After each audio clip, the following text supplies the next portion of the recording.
আসসালামু আলাইকুম ওরহমতুল্লাহি ওবরাকাতু। আলহামদুলিল্লাহ, আসসালাতু ওয়াসসালামু আলা রাসূলিল্লাহ ওয়া আলা আলিহি ওয়া আসহাবিহি ওয়া মান ওয়ালা, আম্মা বাদ। সুপ্রিয় দর্শক শ্রোতা ভাই বোন, দেশ কিংবা প্রবাস যে যেখান থেকে দেখছেন, আপনাদের সকলকে সাদর আমন্ত্রণ জানাচ্ছি আসুন্নাহ ফাউন্ডেশন স্টুডিও থেকে। নাদিয়া সুলতানা লিখেছেন, গায়ের তিল রিমুভ করা জায়েজ আছে কিনা। সৌন্দর্য বর্ধনের জন্য, নিছকই সৌন্দর্য বর্ধনের জন্য এটি করলে ঠিক হবে না। অতিরিক্ত তিল আছে, সেটা ত্রুটিপূর্ণ বা দৃষ্টিকটু, সেই জন্য এটি চাইলে আপনি রিমুভ করতে পারেন। আজকাল তিল কোথাও কোথাও যেখানে তিল হলে দেখতে সুন্দর লাগবে সেখানে তিল স্থাপন করা হয়, সেগুলো জায়েজ নাই।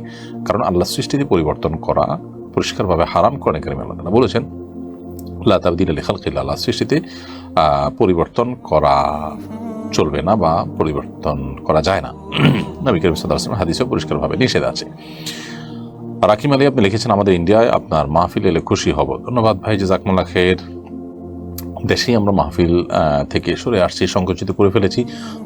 সেখানে দেশের বাইরে তো মাহফিল করা আপাতত কোনো চিন্তা আমরা করছি না। মেরন মিম আপনি লিখেছেন, আমি আমার একটা বিড়াল মেরেছি, এখন আমার কি করা উচিত।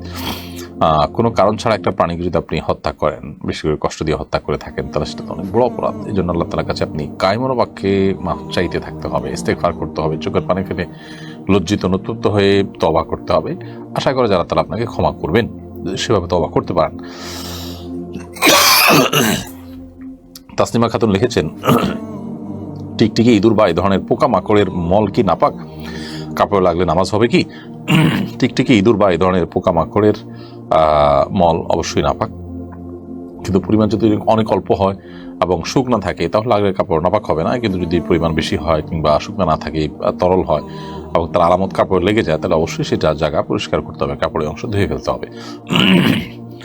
শিবলি সাদিক লিখেছেন, হজের এহরামের কাপড়কেই বাবা কাফনের কাপড় হিসেবে ব্যবহার করতে নির্দেশ করেছেন, এটা কি করা যাবে? হ্যাঁ, করতে পারেন, কোনো অসুবিধা নেই। এমডি মিজান লিখেছেন, বিয়ের অনুষ্ঠানে করেন আত্মীয় স্বজনরা জোরপূর্বক 70,000 টাকা দেনমোহর কাবিন নামায় সই করিয়েছে, কিন্তু আমার 30,000 টাকার উপরে দেনমোহর দেওয়ার সামর্থ্য নেই। এখন আমার করণীয় কি? আপনি যদি তখন স্বাক্ষর করে থাকেন, সম্মত হয়ে থাকেন, তাহলে আপনাকে সেটাই পরিশোধ করতে হবে। এ সমস্ত ক্ষেত্রে মানুষের অনড় অবস্থান থাকা উচিত। আপনার এক্ষেত্রে কোনো প্রকার ছাড় দেওয়া উচিত হয়নি। যেহেতু আপনি সম্মত হয়ে গেছেন, এখন আপনাকে সেটি আদায় করতে হবে। এবং যদি আপনি আপনার স্ত্রীর সাথে আলাপ আলোচনা করে কমিয়ে নিতে পারেন, তিনি যদি আপনাকে ছাড় দেন কিছু, তাহলে সেটা আপনার জন্য জায়েজ হবে। আল্লাহ সুবহানাহু ওয়া তাআলা বলেছেন, ফাইন তিবনা লাকুম শাইআম মিনহু ফাকুলুহু হানিআম মারিআ। যদি স্ত্রী মোহর থেকে কিছু তোমাকে ছাড় দিয়ে দেয়, তাহলে সেটা তুমি খেতে পারো, অর্থাৎ তোমার জন্য জায়েজ হবে, তো সেটা আপনি করতে পারেন। এমনি বিলাল হোসেন আপনি লিখেছেন, আমরা যারা মার্কেটিংয়ে চাকরি করি, সপ্তাহে 2-3 দিন বাইরে থাকা লাগে, সেক্ষেত্রে কসর নামাজ পড়বো কিনা?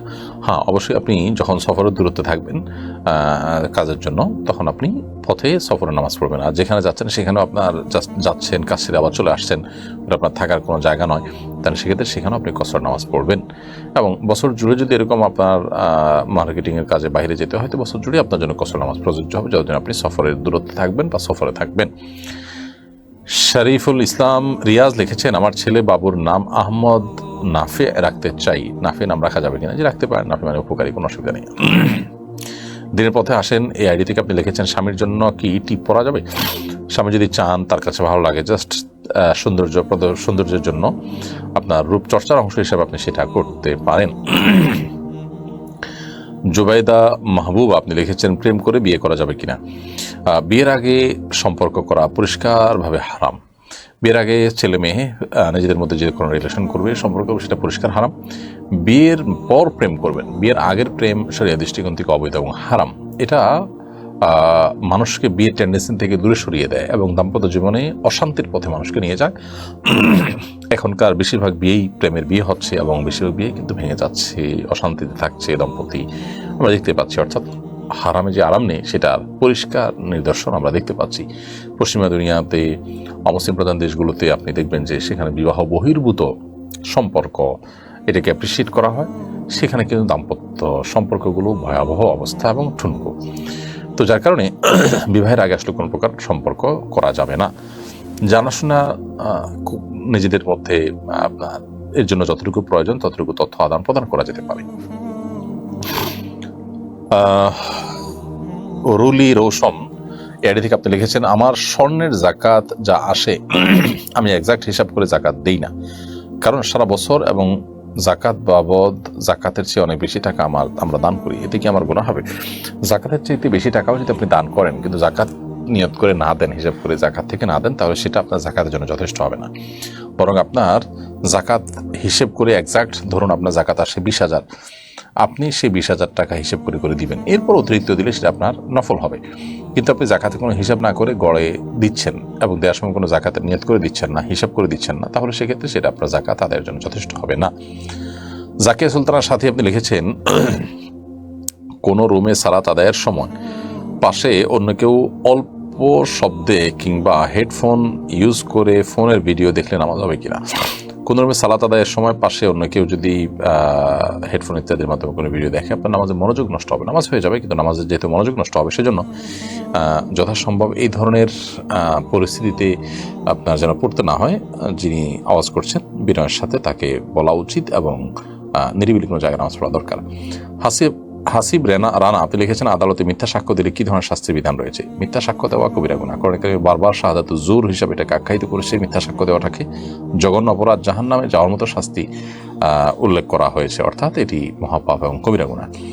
তো এটি বান্দার হক নষ্ট হয়, আবার মিথ্যা কথা বলা হয়, মানুষের ক্ষতি করা হয়, অনেকগুলো অপরাধ এখানে জড়িয়ে আছে, যার কারণে সবচেয়ে বড় কবিরা গুনাহগুলোর মধ্য থেকে এটি।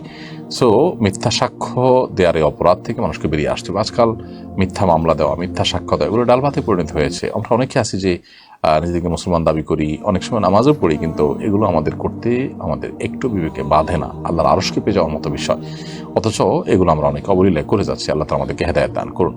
এমনি পারভেজ পাঠান বাবু লিখেছেন, আমার মেয়ের নাম উম্মে হাবিবা রেখেছি, অনেকে বলে এই নামের অর্থ ভালো না, এখন আমি কি করবো? উম্মে হাবিবা মানে হাবিবার মা, আসলে এটা কোনো বাচ্চার নাম হিসাবে উপযুক্ত না, কিন্তু নামের অর্থ ভালো না এমন নয়, খারাপের কিছু নেই এখানে। উম্মে হাবিবা আপনি রাখতে পারেন, তবে শুধু হাবিবা এটা রাখলেও হবে। হাবিবা মানে প্রিয়া, যাকে পছন্দ হয়, যাকে ভালোবাসে, যাকে ভালো লাগে। এটার হাবিবার শব্দের অর্থ সবসময় আপনার যে তথাকথিত প্রেমিকা বা ওই রকম নেগেটিভ অর্থে, হারাম অর্থে যে ব্যবহার হয় সেটা হওয়া জরুরি না। আপনার ছেলে মেয়ের মধ্যে মেয়ে আপনার কাছে প্রিয়, আপনার ভালোবাসার পাত্র, সে অর্থে হাবিবা হতে পারে, এটা ব্যাপক অর্থবোধক। অতএব শুধু হাবিবার নাম রাখতে পারেন।